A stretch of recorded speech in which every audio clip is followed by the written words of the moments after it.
dari Prodi PGSD Unika Atmajaya. Di sini saya akan membahas mengenai cara pembuatan alat sederhana mengenai sistem pernafasan pada manusia. Yuk disimak videonya.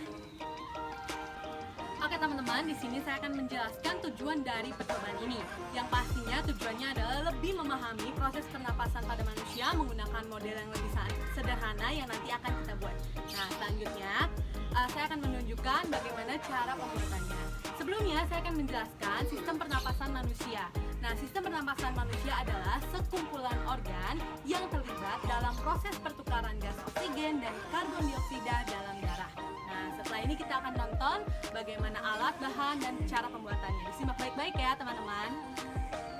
Oke teman-teman, di sini saya akan menyebutkan alat dan bahan dalam pembuatan sistem pernafasan pada manusia. Yang pertama ada 2 buah karet, lalu 2 buah sedotan yang sudah diberi selotip supaya dia posisinya menempel seperti ini.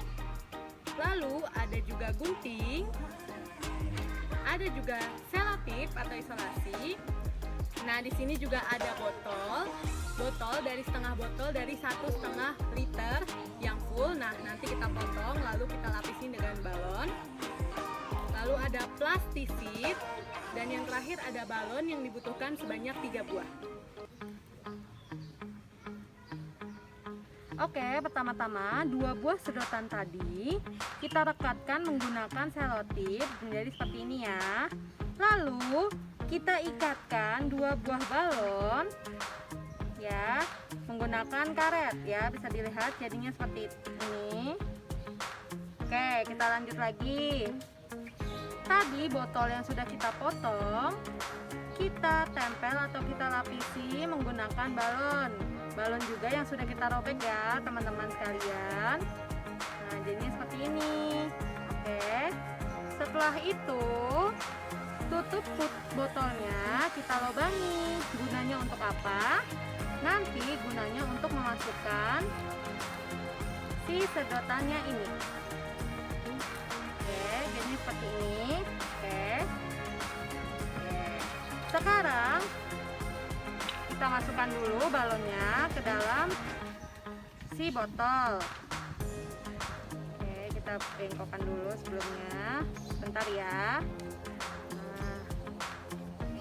Kita masukkan ke dalam botol. Nah, balon ini kita anggap sebagai paru-parunya. Oke. Lalu kita masukkan botolnya atau sedotannya ke dalam tutup botol yang sudah kita lubangi.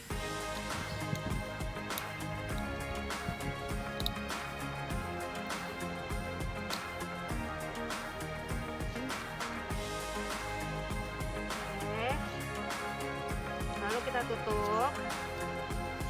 Nah, untuk lebih mempereratnya kita menggunakan plastisin untuk menutupi juga lubang-lubang yang tadi kita sudah buat. Oke, plastisin ini kita tekan-tekan. Oke, setelah jadi seperti ini ya teman-teman yang sudah jadi. Nah, prosesnya adalah seperti ini. Jadi kalau kita tarik, anggaplah balon yang menutup ini adalah perut kita atau diafragma kita. Jadi kalau kita menarik nafas atau kita menghirup udara, kita akan menarik. Nah, paru-paru kita akan membesar. Nah, pas kita melepasnya, paru-paru kita akan mengkerut juga sama seperti diafragmanya juga akan mengkerut. Jadi seperti itu guys. Ya. Nah, bagian ini merupakan hidungnya. Jadi kita masuk udara masuk, dia akan nanti mengempis, lalu mengembang, mengempis. Nah, bisa dilihat seperti ini. Oke teman-teman, di sini saya akan menjelaskan mengenai sistem pernapasan pada manusia. Nah, sistem pernapasan pada manusia ini terdiri dari hidung yang berguna sebagai tempat masuknya udara saat kita bernafas. Lalu ada laring, tempat melekatnya selaput atau pita suara. Lalu ada trakea yang berfungsi sebagai membuka dan menutup saluran pernafasan. Lalu ada bronkus yang digunakan sebagai penghubung antara trakea dan paru-paru. Nah, selanjutnya juga ada bronchioles yang digunakan sebagai percabangan bronkus yang terdapat dalam paru-paru. Yang terakhir ada paru-paru yang digunakan sebagai tempat pertukaran udara.